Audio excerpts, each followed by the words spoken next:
News, info sur NTV et CNN Télévision. Gabon, l'école des mines de Mwanda, bientôt reconnue d'utilité publique. L'information multiplex sur CNN et NTV. L'école des mines et de métallurgie de Mwanda au Gabon, créée à l'initiative du chef de l'État gabonais, son Excellence Ali Bongo Ondimba, a tenu son premier conseil d'administration de l'année dans les locaux de l'Agence nationale de la promotion des investissements du Gabon, au centre des échanges de ZAS. Il y a une adéquation entre la formation de nos diplômés et leur employabilité. En ce qui concerne la troisième promotion, par exemple, 80% de diplômés ont déjà obtenu un emploi. Et pour les 20 autres, les documents sont plutôt en bonne évolution. Bon, s'agissant maintenant du budget, nous avons examiné notre budget.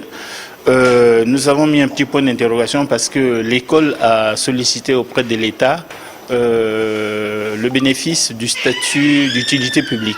L'évolution des effectifs a été notée par l'administrateur en vue d'amorcer la dimension sous-régionale de l'école des mines et de métallurgie de Mwanda. La nouvelle promotion 5 qui vient de rentrer, nous sommes passés donc d'un effectif de 25 étudiants à 48, avec la particularité de l'ouverture d'un cycle licence pro en maintenance. Nous avons parlé aussi de la rentrée de la promotion 5, qui cette fois-ci a été caractérisée par l'entrée à l'école des mines d'un certain nombre d'étudiants venant des pays de la sous-région de l'espace CEMAC. Le budget initial de fonctionnement de l'établissement étant d'environ 1,380 milliard de francs CFA, il pourra être revu à la hausse et atteindre 1,5 milliard. Ajoutez à ceci la reconnaissance d'utilité publique sollicitée par les administrateurs. Le nouveau budget devrait aider à alléger les 3 charges les plus lourdes de l'école des mines et de métallurgie de Mwanda, entre autres eau, électricité, internet. Une ouverture aux pays voisins consécutive à son positionnement comme unique établissement de formation d'ingénieurs du champ, mais aussi en raison de la volonté de plus en plus affirmée des autres pays de la sous-région d'exploiter et de transformer leurs ressources naturelles. Restez des nôtres et bonne suite des programmes sur CNN et NTV.